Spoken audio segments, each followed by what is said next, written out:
En una discusión amena y de pura enseñanza, conversamos con el pastor y teólogo Moisés Román en Biblia para hoy. Oye, qué interesante esa introducción, como nos deja, ¿verdad?, la expectativa de lo que vamos a recibir. Ay, sí. De que algo vamos a aprender en la tarde de hoy. Ya está aquí con nosotros el pastor Moisés Román, a quien le damos la bienvenida. Buenas tardes, pastor. Buenas tardes, Dios me lo bendiga. Grato siempre estar aquí con ustedes disfrutando de este tiempito. Los milagros de Jesús en el Evangelio, ¿por qué se repiten? Yo sé que esta pregunta se la deben haber hecho muchas veces. Sí, bueno, lo que es interesante muchas veces no es la pregunta, es las explicaciones que se dan. Digamos, los escépticos, los agnósticos, los ateos, aprovechan las discrepancias de las historias bíblicas precisamente para afirmar sus posturas antife. Es decir, pues pretenden ridiculizar la experiencia de la vida cristiana, digamos, en la historia de una multiplicación de panes y peces, donde se habla de 5,000 por un lado y después por el otro lado se habla de 4,000. Pretenden ridiculizar la fe hablando del sermón de la montaña y por el otro lado del sermón del llano, del monte. O sea, pretenden ridiculizar la fe con la historia de la resurrección de Jesús, donde en unas ocasiones, en uno de los evangelios aparece un ángel, en otro aparecen 2 ángeles anunciando la resurrección de Jesús, y en otro aparece uno afuera y otro adentro. Y otro adentro, sí, es verdad.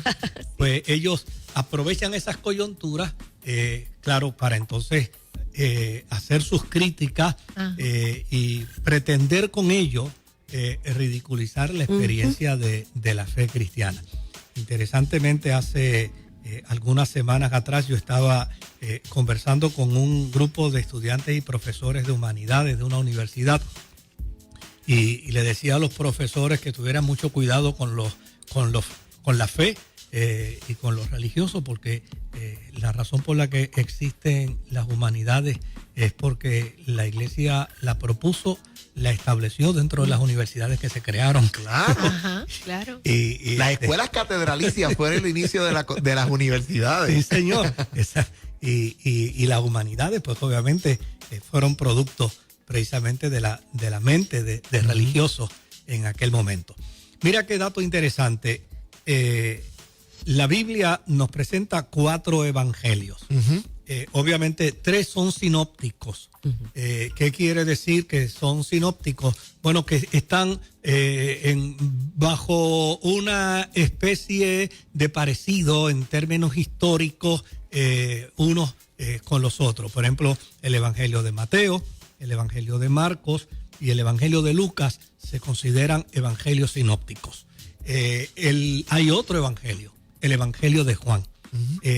Pero el evangelio de Juan, los estudiosos no le consideran sinóptico, porque cuando leemos a Juan, descubrimos que Juan no está diciendo las mismas cosas que dice Marcos, ni que está diciendo Lucas, ni las cosas que dice Mateo. Juan está tal vez narrando milagros, pero está haciendo una teología totalmente distinta y con unas intenciones y con unos propósitos distintos. Cuando se habla del origen de los documentos, pues se dice, mira, Marcos fue el primero que escribió.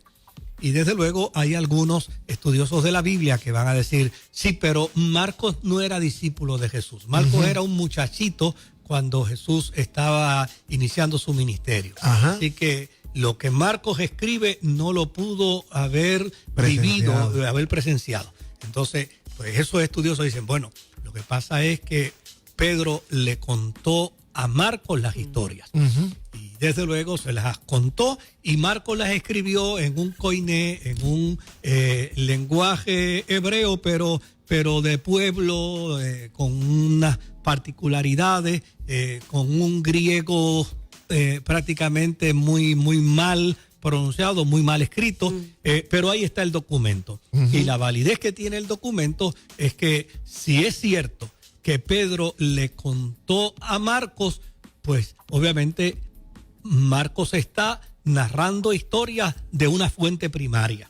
Y eso es tan válido al punto de que Mateo y Lucas para escribir sus documentos copiaron a Marcos. Sí. Es decir, le pidieron prestado a Marcos su documento y eso es innegable.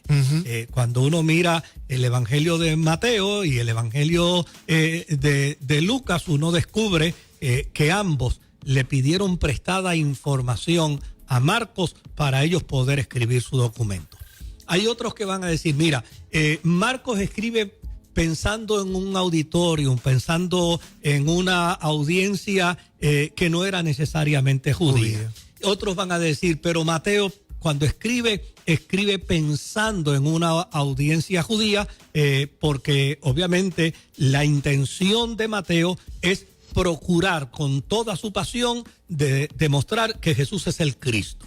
Es el Emanuel. De hecho, él comienza diciendo que el nombre que el ángel le puso al niño es Emanuel, que significa Dios con nosotros, y termina su libro diciendo que él va a seguir con nosotros. Y aquí yo estaré con vosotros todos los días de vuestra vida. O sea, es la intención de demostrar que Dios está con nosotros a través de la persona de Jesucristo. En el caso de Lucas es interesante. Cuando yo tomé un curso doctoral sobre historia, recuerdo en una ocasión que el profesor estaba haciendo una crítica al campo religioso y al campo teológico, diciendo que era imposible hablar de historia desde la perspectiva religiosa, porque la religión siempre contamina. Pero de momento guardó un silencio. Y cuando guardó el silencio dijo, debo pedir excusas. Y yo dije, qué interesante, vamos a ver qué va a decir ahora. Dijo, porque hay un historiador en la Biblia que cumple con una metodología bastante clara. Y esto, pues obviamente lo está diciendo un profesor de la Universidad de Sevilla, un profesor de historia, de quien yo estoy sentado allí aprendiendo de él en aquella ocasión. Y es interesante que entonces menciona y dice que Lucas utiliza una metodología histórica. El método que utiliza Lucas es un método histórico. Y de hecho, así lo señala en su primer escrito. Dice, habiendo ya otros, es decir, reconoce que Marcos escribió, reconoce que probablemente ya Mateo haya escrito. Dice, habiendo ya otros escrito con respecto a las cosas que hizo y dijo Jesús el Cristo, a mí me ha parecido muy bien ponerlas en orden, oh excelentísimo Teófilo. Wow. Lo que quiere decir es que Lucas viene con una intención, y la intención de Lucas es poner cronológicamente la historia en orden. ¿Qué nos quiere decir esto? Bueno, esto lo que nos quiere decir es que Mateo y Marcos, cuando escriben, no les interesa tanto el orden cronológico de la historia. Lo que les interesa es el discurso que van a decir a sus dos escenarios. Uno a un escenario griego y otro a un escenario judío. Por lo tanto, lo importante no es el orden, lo importante es la historia. Y ellos quieren demostrar que Jesús es el Mesías desde el punto de vista de la historia. Desde el punto de vista no cronológico, sino histórico. Ahora, fíjate lo otro interesante de Lucas. Lucas es el tipo de historiador que toma la persona del Espíritu Santo. Interesante, ¿verdad? Y la introduce dentro de su documento.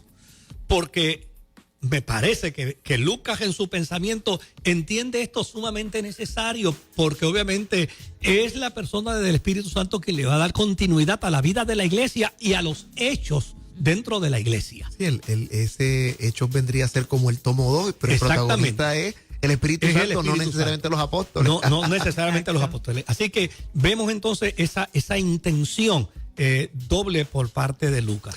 Pastor, y le pregunto, dentro de la colección de esos milagros, ¿tiene algún ejemplo? Porque yo veo como que algunos se cuentan en diferentes órdenes, o que se puede repetir el mismo milagro, pero en sitios diferentes o algo. A veces como que es confuso para uno mientras estudiamos eso. Sí, desde luego, los milagros se pueden repetir.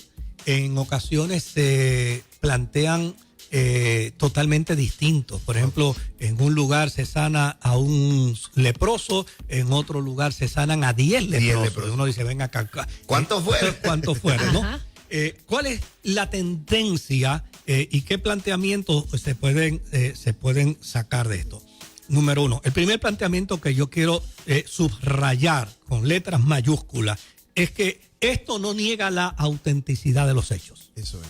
Esto no niega la autenticidad de los hechos. Un muchacho puede contar la experiencia de un encuentro con su novia la primera vez y puede narrar dentro de esa experiencia un montón de cosas y no necesariamente está mintiendo. Ajá.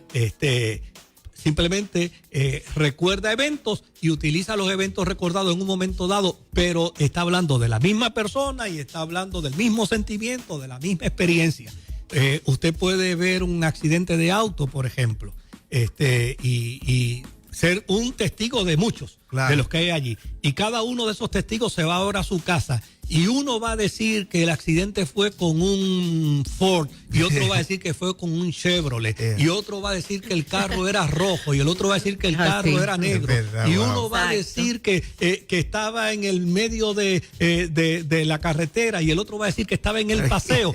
Pero lo que ninguno de ellos va a negar es que hubo un accidente. Claro, que aconteció. Lo mismo, de hecho, esa es una de las grandes funciones que tienen los jueces y juezas en los tribunales. Van a escuchar el testimonio de un caso por parte de un sinnúmero de testigos y no todos van a concurrir exactamente con los hechos, porque cada uno de ellos va a plantear detalles desde su propia óptica, desde su propia experiencia, desde sus propios sentimientos. Esto es lo que hacen los escritores bíblicos. Cuentan las historias precisamente desde su propia óptica, desde su propia intención, desde su propio contexto.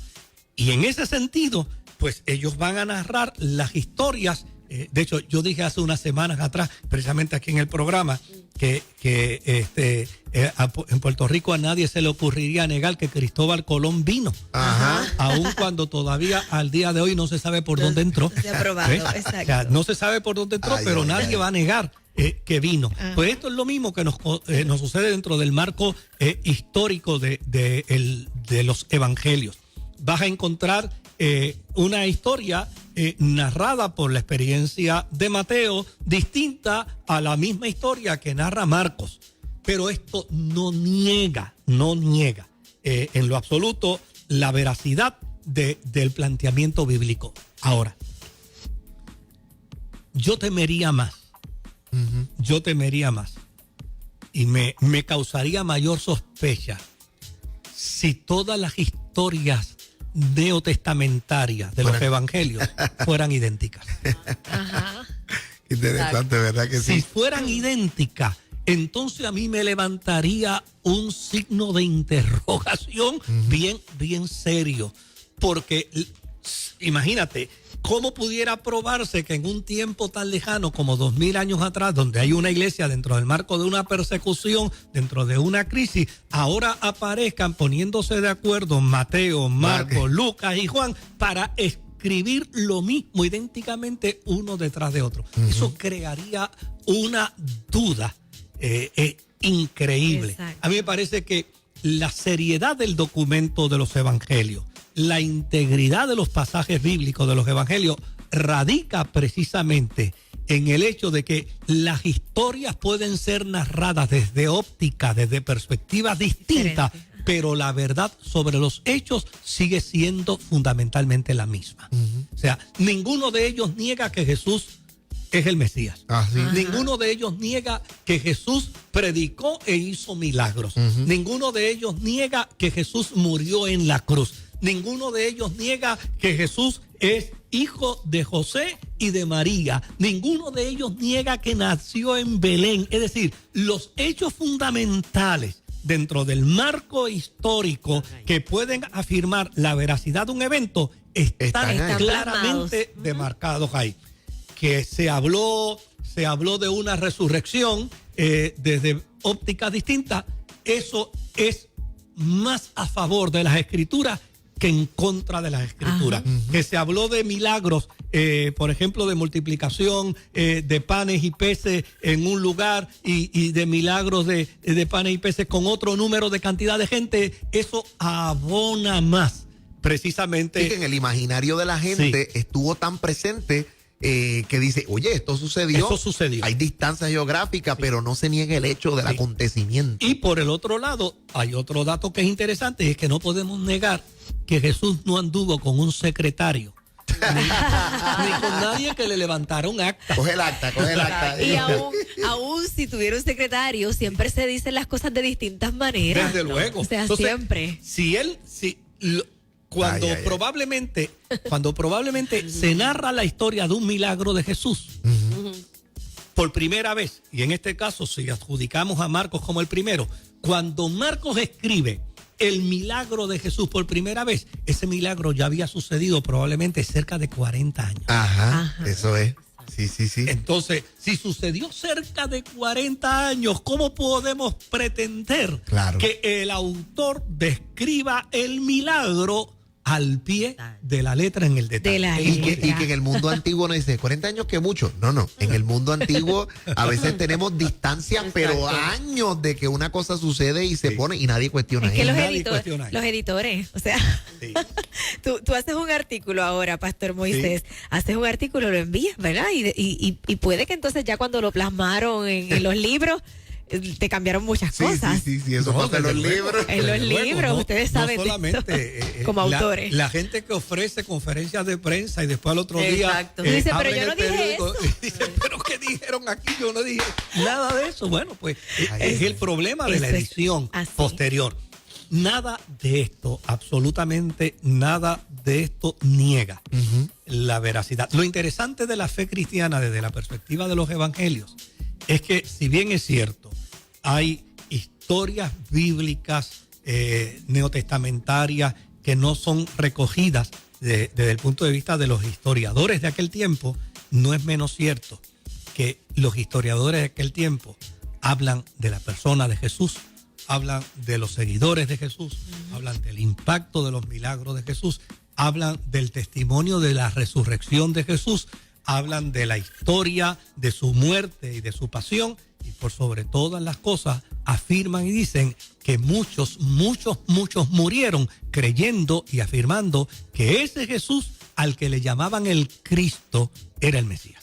Wow. Esta sección, como siempre, nos deja con el deseo Con de los más. deseos. Por eso todos los jueves está nuestro amigo Moisés Román respondiendo estas interrogantes, estas preguntas a la fe. Y lo disfrutamos tanto, pastor. Le agradecemos que usted esté acá y le pedimos, por favor, que nos diga dónde la gente puede estar en contacto con su ministerio. Para mí es un placer siempre hacerlo, y los que así deseen, pues pueden comunicarse al 787-793-1777. Repito, 793-1777 es el teléfono de nuestra oficina.